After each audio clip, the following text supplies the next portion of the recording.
ভেবে দেখেছেন কি, আজ যদি ভূমিকম্পের তীব্রতা মাত্র একটু বেশি হতো, তবে কত মানুষের শেষ আমল হতো ফজরের নামাজ? সেই তালিকায় আপনি থাকতেন তো?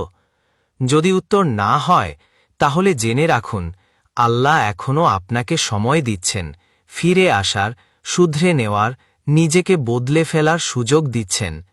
এই কাঁপুনি হয়তো আপনাকে তেমন ছুঁয়ে যায়নি, কিন্তু শেষ দিনের কম্পন, যেদিন পাহাড় ঘুড়ির মতো উড়ে যাবে, জমিন কাপড়ের মতো ছিঁড়ে যাবে, তা কাউকেই ছুঁয়ে না গিয়ে ছাড়বে না।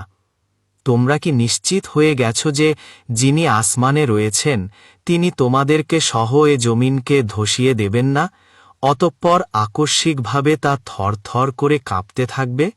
সূরা আল মুল্ক 16। ভূমিকম্প শুধু জমিনকে কাঁপায় না, মানুষের হৃদয়কেও জাগিয়ে দেয়। মনে রাখুন, আজ আপনি যেভাবে কম্পন অনুভব করলেন, আগামীকাল হয়তো একইভাবে জীবনের শেষ ডাকটা অনুভব করতে পারেন। আমরা প্রতিদিন কত পরিকল্পনা করি, কাজ করব, টাকা রোজগার করব, এদিক ওদিক যাব, কিন্তু মৃত্যু কি কখনো পরিকল্পনা করে আসে? হয়তো আজকের ভূমিকম্পই ছিল আপনার জন্য আল্লাহর পক্ষ থেকে একটি সতর্কতা, একটি বার্তা, একটি দোয়ারের কড়া নাড়া। ফিরে আসো, দেরি করো না।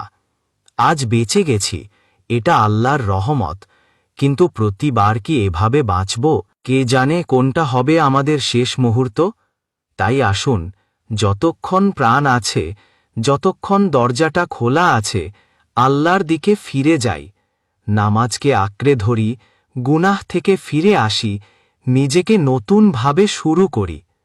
আল্লাহ আমাদের সবাইকে ক্ষমা করুন, হিদায়েত দিন, রক্ষা করুন, আর মৃত্যুর আগে নেক আমলে প্রতিষ্ঠিত করে দিন।